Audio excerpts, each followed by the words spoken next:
Halo Sobat Kompas TV, kali ini aku lagi ada di Singapura untuk mengikuti Indonesian Journalist Visit Program ke-22 yang diselenggarakan oleh Ministry of Digital Development and Information Singapura. Dan di sini ada 12 jurnalis Indonesia gitu yang mengikuti program ini. Dan tentunya tujuan dari program ini memperkenalkan Singapura dan bagaimana kerjasama antara Singapura dan juga Indonesia. Jadi simak terus ya perjalanan aku di Singapura.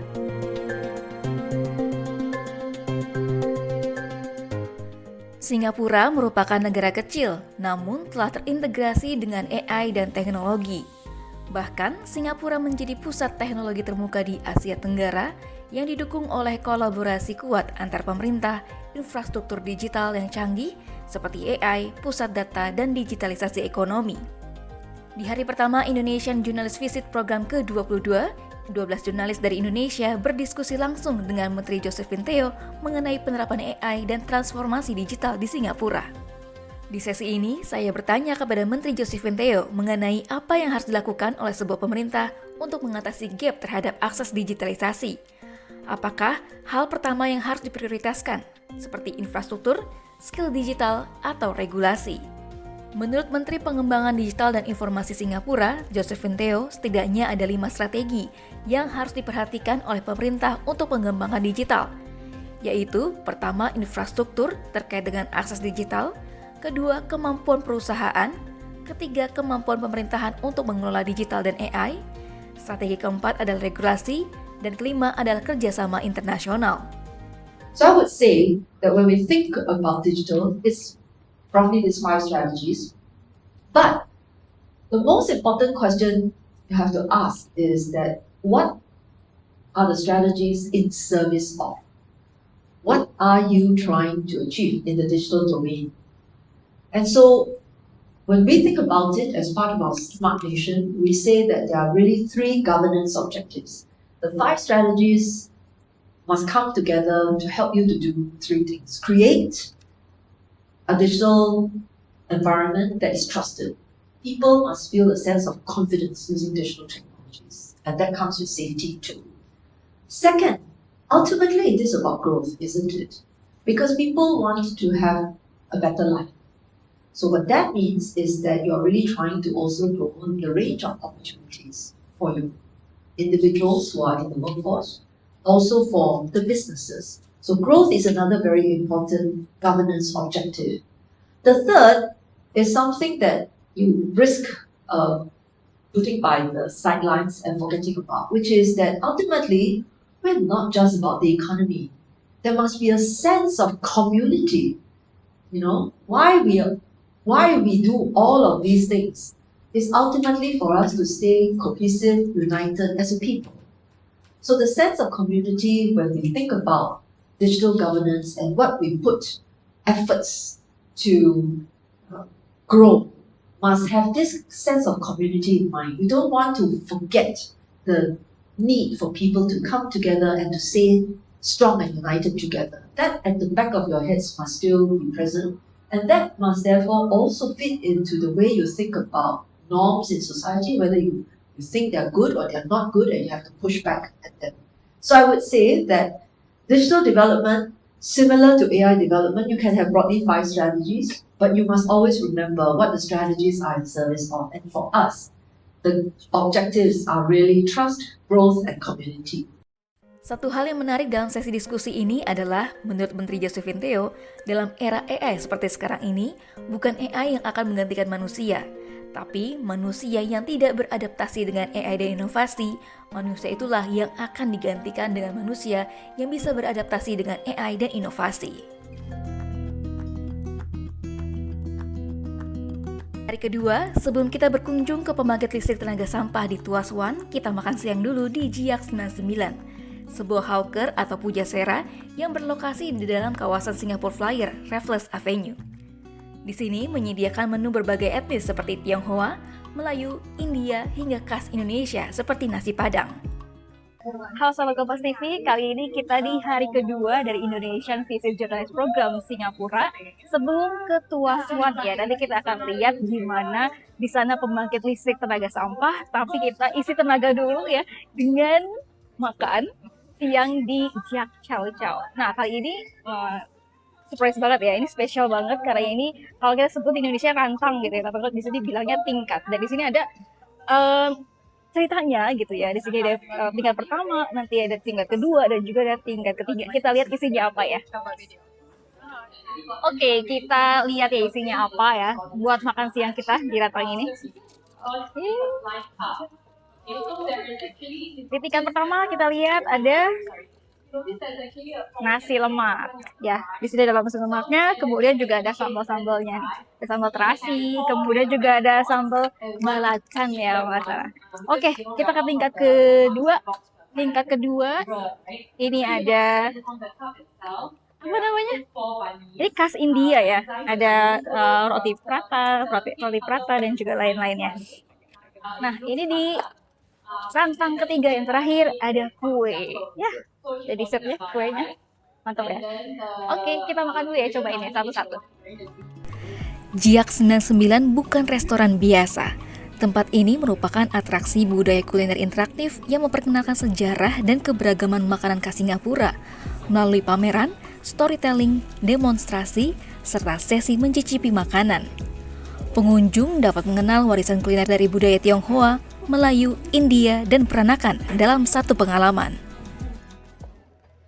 Selain tadi ada makanannya rantang tingkat 3 gitu ya. Nah, ini juga yang spesial teman-teman. Karena kita ada sesuatu yang spesial di sini, open pure surprise ya. Jadi kita buka dulu. Nih, buka. Kita lihat kita dapat apa. Wait. Kita dapat apa? Ya, kita lihat ya. Yay. Kita dapat rabbit. Lucu ya, rabbitnya ini pakai kebaya. Oke, kita makan dulu guys. Bye-bye. Setelah makan siang, saya dan 11 jurnalis Indonesia lainnya diajak berkunjung ke pembangkit listrik tenaga sampah, Tuas One di wilayah Tuas South 3rd Avenue, Singapura. Singapura mengelola 19.000 ton sampah setiap harinya pada tahun 2025. Dan sampah-sampah ini menjadi energi listrik yang dapat menunjang 2-3% kebutuhan listrik nasional. Dan hingga tahun 2026 ini, ada 5 titik pembangkit listrik tenaga sampah di Singapura. Salah satunya adalah Tuas One. Tuas One merupakan pembangkit listrik tenaga sampah terbaru di Singapura yang beroperasi pada akhir 2021, yang bisa mengelola sampah sebanyak 3.600 ton sampah per harinya. Lalu, bagaimana pengolahan sampah hingga menjadi listrik di Tuas One? Pertama, truk-truk yang membawa sampah rumah tangga dan komersil ditimbang di jembatan timbangan. Lalu, truk tersebut masuk ke reception hall dan menuang sampah ke bunker raksasa yang berkapasitas 14.400 ton sampah. Di bunker ini, ada kren otomatis yang mengaduk sampah agar komposisi sampah merata sebelum dibakar. Sampah yang diambil menggunakan kren dimasukkan ke dalam tungku pembakaran. Temperatur pembakaran harus sangat tinggi, sehingga membunuh bakteri, menghancurkan material organik, dan juga menghasilkan uap panas.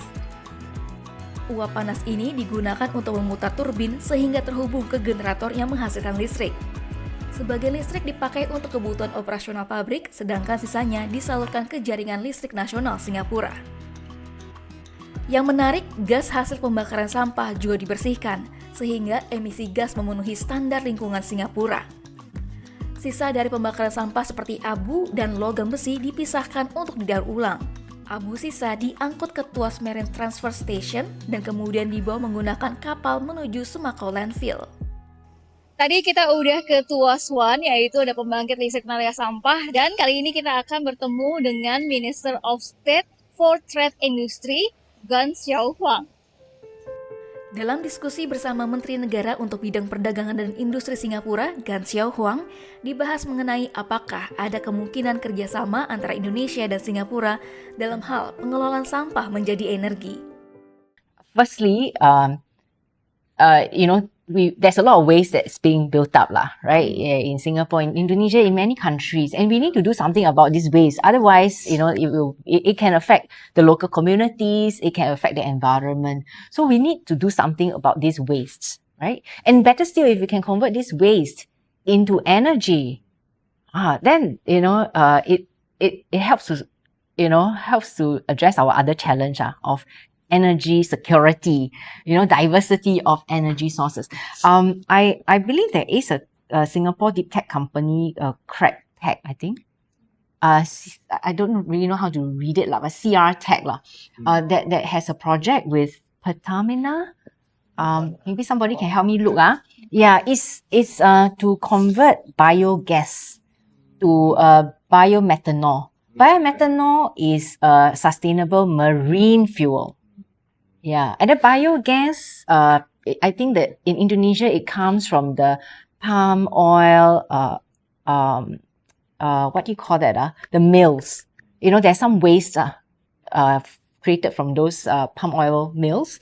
Yeah, and you convert this biogas to fuel for the marine industry. It makes sense. Yeah.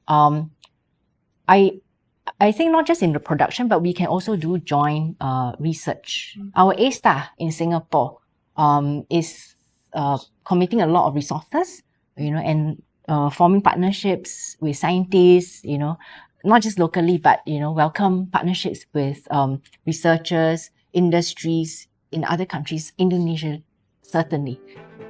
Pada diskusi ini, saya juga bertanya bagaimana Singapura menghadapi kenaikan harga minyak dunia yang berdampak pada perekonomian Singapura karena dampak perang Iran dengan Israel dan Amerika Serikat. Singapura mengakui kenaikan harga minyak dan gas dunia berdampak langsung terhadap biaya hidup dan operasional bisnis karena negara tersebut hampir sepenuhnya bergantung pada impor energi. Namun, alih-alih memberikan subsidi bahan bakar secara menyeluruh yang dinilai tidak berkelanjutan bagi anggaran negara, pemerintah memilih bantuan yang lebih terarah kepada kelompok yang paling terdampak. Now, what we do, firstly, we don't subsidize. We cannot afford to subsidize because, the budget that has already been approved is already allocated for health, education, security, many important things, So if we want, to subsidize. On top of that, cost of living will also be affected because food prices, right? Our eateries, they also will have to adjust their prices to cover their costs from higher electricity prices and raw material costs. What we also provide is what we call CDC vouchers. CDC voucher is a scheme where the government provides, say, $500, of this voucher that families can use to buy groceries or go to the hawker center, coffee shop, to instead of using cash, they use the voucher. It's quite useful. I mean, some people ask, why don't we just subsidize petrol and diesel for everyone? We're not saying no forever, but I think for now, no . Yeah, let's just help the group that is most affected, and also those that are providing essential services. We cannot afford for them to shut down or stop. Public transport bus we have to help them Okay. And for other businesses, this is a time also to support them if they want to change to machines or operating methods that are more energy efficient. So we have an energy efficiency grant.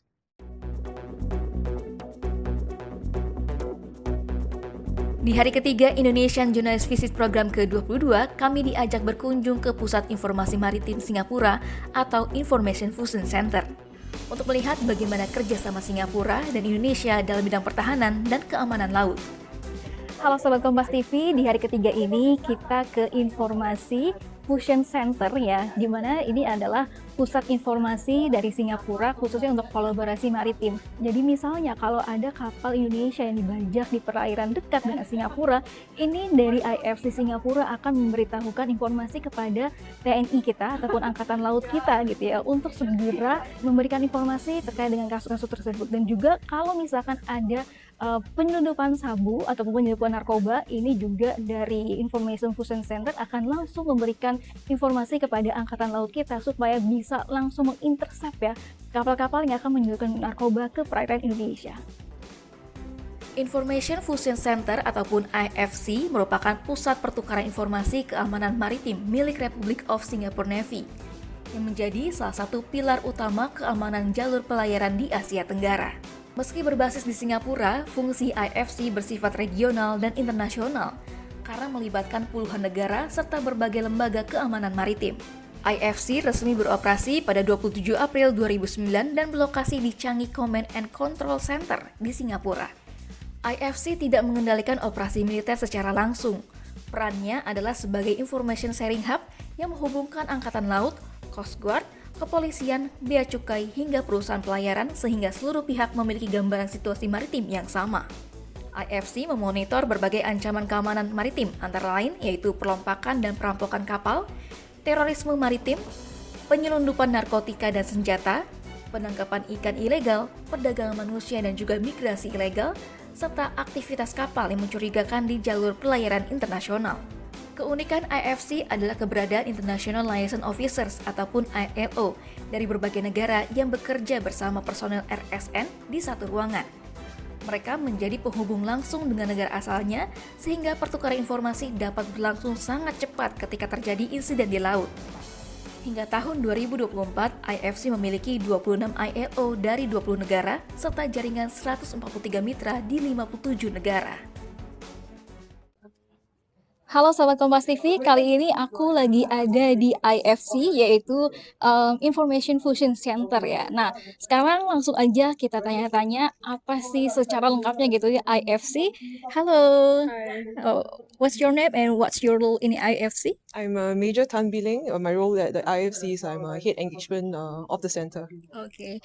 Since when you joined the IFC? Last July, Can you explain about the purposes of Information Fusion Center? Alright, the IFC plays a key role in ensuring safe and secure seas through timely and comprehensive information sharing with our partners. Okay. Thank you very much. Thank you. Setelah mengunjungi Information Fusion Center, saya dan 11 jurnalis Indonesia lainnya diajak mengunjungi Harmony in Diversity Gallery. Di galeri ini diperkenalkan bagaimana Singapura menjaga harmonisasi dari etnis, ras, dan agama yang beragam. Jadi kita udah ada di Harmony in Diversity Gallery dari Singapura, dan kalau kita lihat memang Singapura itu meskipun negara kecil, tapi ternyata ini banyak banget berbagai macam agama, etnis, dan juga ras ya. Kalau kita lihat di sini ada data dari sensus populasi tahun 2020, ya ini banyak banget berbagai macam agama gitu ya. Kalau bisa kita lihat 31,1% ini ada Buddhis, kemudian juga Kristen 18,9%, kemudian juga ada Muslim 15,6%, dan 20% ini tidak beragama. Dan juga ada berbagai agama lainnya juga.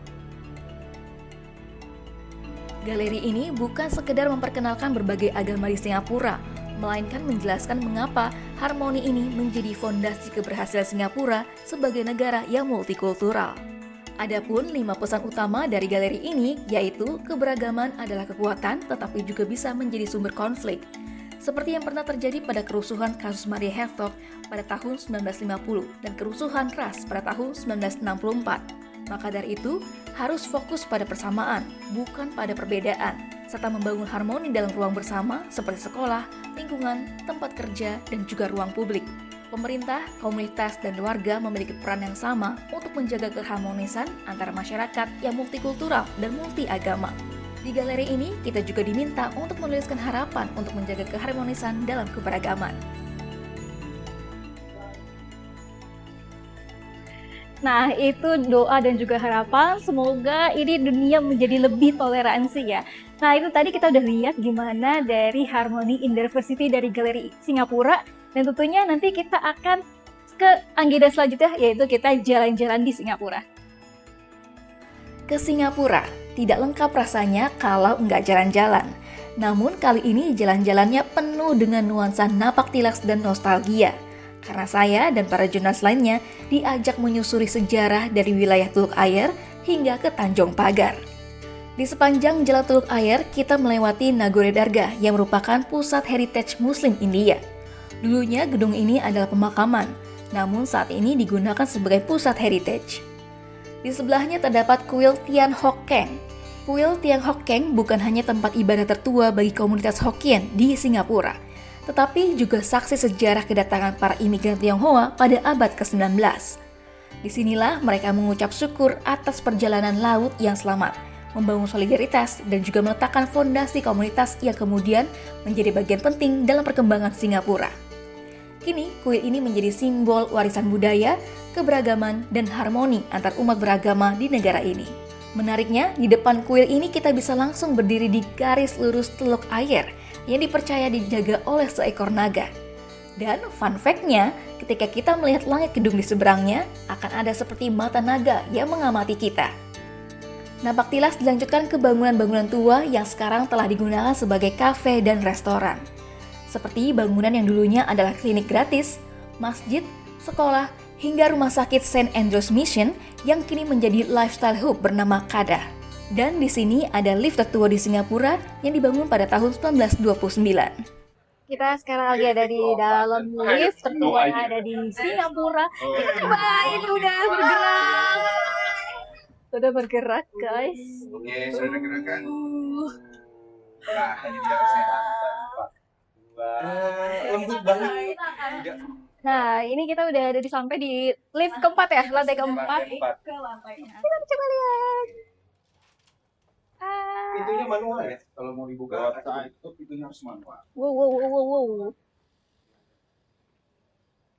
Ini tadi kita lihat ya. Coba. Kafe. Oh, kayak kafe. Oke, halo sahabat Kompas TV, kita masuk lagi untuk kita turun ke bawah. Come on. So, press what? No, you have to close the door. Oh, close the door. Ini close the door-nya mesti manual ya. Family. Like that? Oke. Habis itu kita ke Oke. Kita udah turun. Yay. Kita mesti bukanya lagi di dalam harus manual. Kita coba ya. Oke. Manual lagi. Ini dia. Yuk, kita udah sampai di bawah.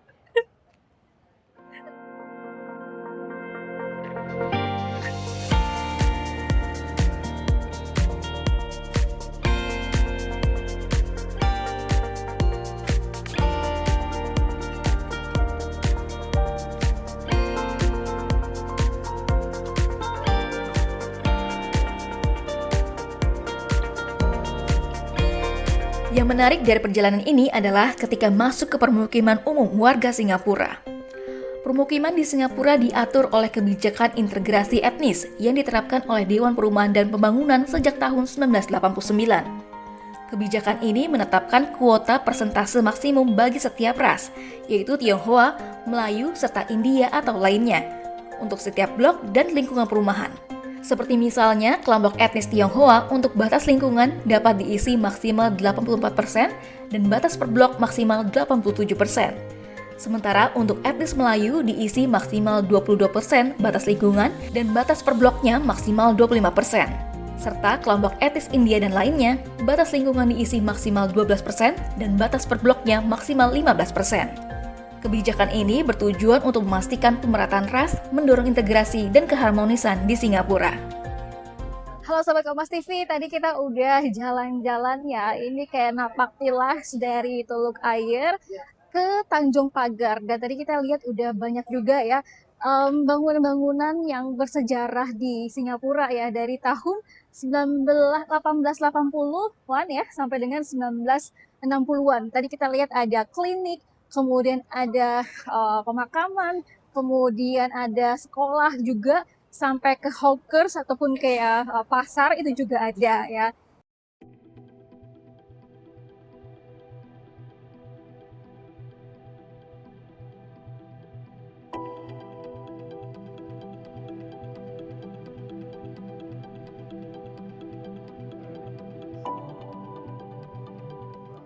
Halo Sobat Kompas TV, kali ini di hari keempat kita akan bertemu dan juga berdiskusi langsung bersama dengan Menteri Negara untuk Kementerian Luar Negeri.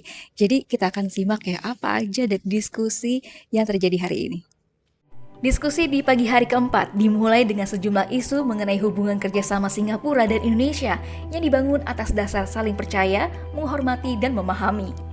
Menteri Negara untuk Kementerian Luar Negeri dan Kementerian Pengembangan Keluarga dan Sosial, Zulkarnain Abdul Rahim percaya Indonesia yang lebih kuat dan makmur tidak hanya menguntungkan kedua negara, tetapi juga kawasan. Dalam sesi ini, saya bertanya pendapat Menteri Zulkarnain Abdul Rahim mengenai program makan bergizi gratis yang dilakukan Indonesia. On specific question about nutrition, food security, it's important because when you have particular emphasis on education, you cannot do that without proper growth. My other portfolio is this Ministry of Social and Family Development.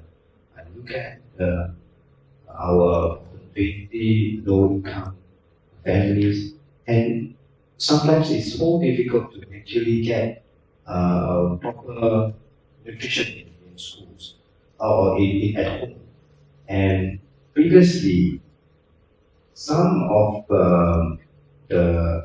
some students actually go to school because there is at least one meal.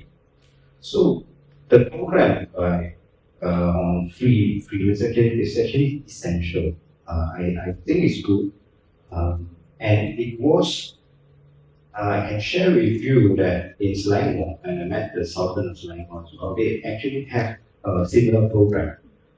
They have a program to actually have the children go to a technical school, understanding of more stay in school longer. But when they stay in school longer, the families will say, I don't have money to give them pocket money for them to buy food. So you then take care of that element, and so the families then have assurance and comfort that at least that's been taken care of. Then the pathways to success would be not just academic qualification, but also vocational education or training. Diskusi dilanjutkan bersama Senior Minister of State Bidang Sustainability and the Environment, Janil Puthuchery. Dalam diskusi ini dibahas sejumlah hal mengenai kerjasama Singapura dan Indonesia di bidang lingkungan, dan bagaimana AI digunakan dalam bidang lingkungan dan keberlanjutan di Singapura. How can AI be used for sustainability? It's an important question. I think the work on that has already started. Sometimes it's not very obvious to the public, but even some of the things that we're talking about, such as monitoring data that comes in, meteorological data that comes in, hotspot data. In some cases, some of that analysis is augmented by AI tools. Some of the things we talked about, such as driving the efficiency of cooling systems, driving the efficiency and energy use of facilities and data centers. Some of that is because there are AI management systems that are already built in place. When we talk about how we might improve and reduce energy loss, water inefficiencies, the organizations often are using AI augmented tools to surveil and make proposals about how they can do better as well. So some of this work has already begun, and we should find ways to do more. The specific, whether it's a specific AI or whether it is computation, I think as members of the public sometimes we don't always see. We see the output, we see the effectiveness. But it's important. And it's important for us to keep increasing our sense that we must be increasingly sustainable. In Singapore, when I have a group of Singaporeans, often the way I explain it to them is I use the example of water. Because for Singaporeans, they understand the story of water because, 61 years, we have always been worried about water because when we were independent, we were one of the most water-stressed nations in the world. We have worked very hard over the years, And now we have recycled water, we have desalination water, we have a lot more capture of our land surface, which is water catchment.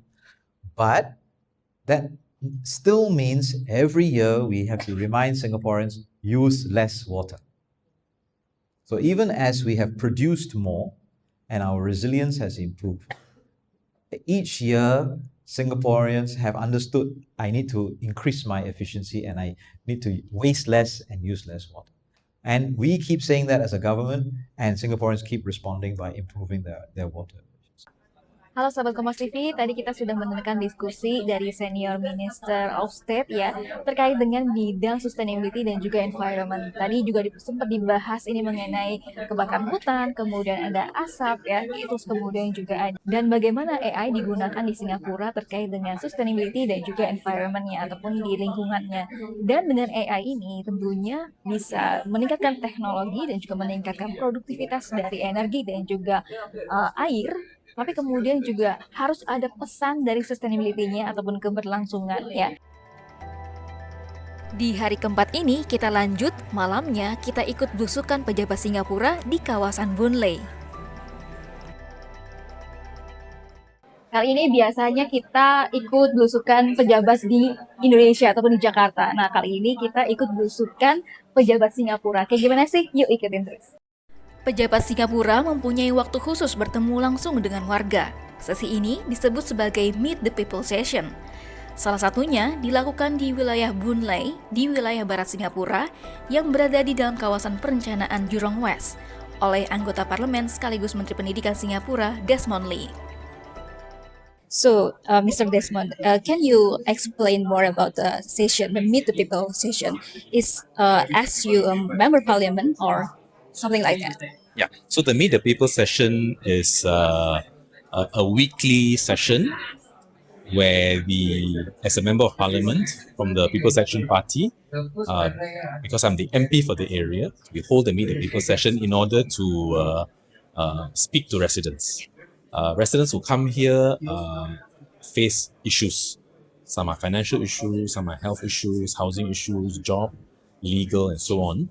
And they come here to raise the concerns that they have, and we do our best to try to support them. Some of this support could be in the form of making appeals to different government departments to have their issues looked into. Some of it involves us reaching out to other agencies and the social service agencies to get help for the residents.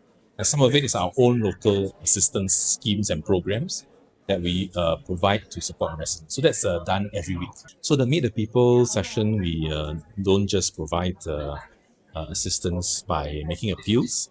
We also have other community services that we provide in the district. For example, you saw tonight we have a group of volunteer lawyers. It's a legal clinic to deal with legal issues. We also have a jobs booth to help residents looking for jobs and skills and training. And of course, we have what we call food cares.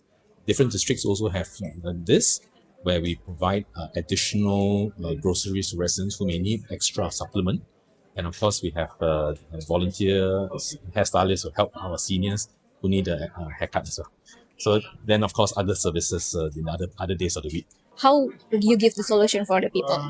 Well, we have a team of volunteers and myself listening to the residents' issues. We will then identify possible ways to help resolve their issues and then seek the relevant government departments or social service agencies' help.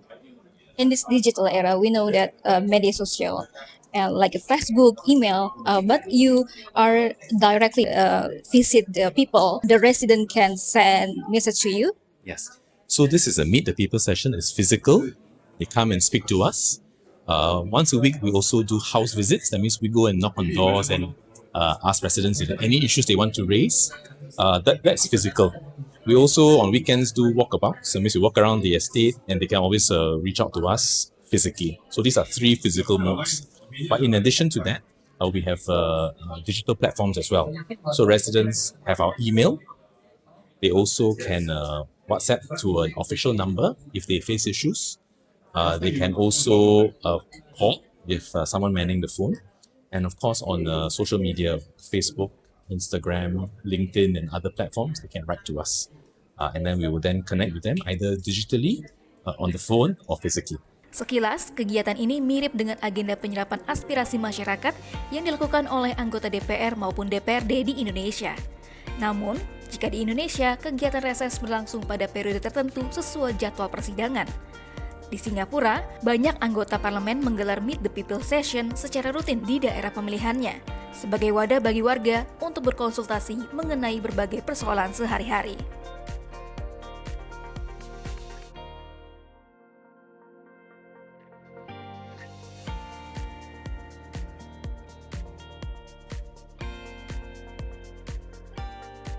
Singapura memang menjadi salah satu destinasi wisata. Namun, setelah mengikuti Indonesian Journalist Visit Program ke-22 oleh Kementerian Pengembangan Digital dan Informasi Singapura, saya jadi tahu bagaimana pemerintah Singapura bekerja sama dengan Indonesia dan bagaimana komunitas, pemerintah, dan masyarakat menjaga keharmonisan dalam keberagamannya di Singapura. Halo Sobat Kompas TV, ini adalah perjalanan terakhir kita di Singapura. Dari hari pertama sampai dengan hari terakhir ini, bagaimana kita bisa melihat Singapura dan juga kerjasama antara Indonesia dan juga Singapura. Di sini, di Singapura tentunya banyak juga terkait dengan AI, kemudian community, dan juga kita melihat bagaimana Singapura menjaga harmony and diversity. Satrina Evanalia, Kompas TV, Singapura.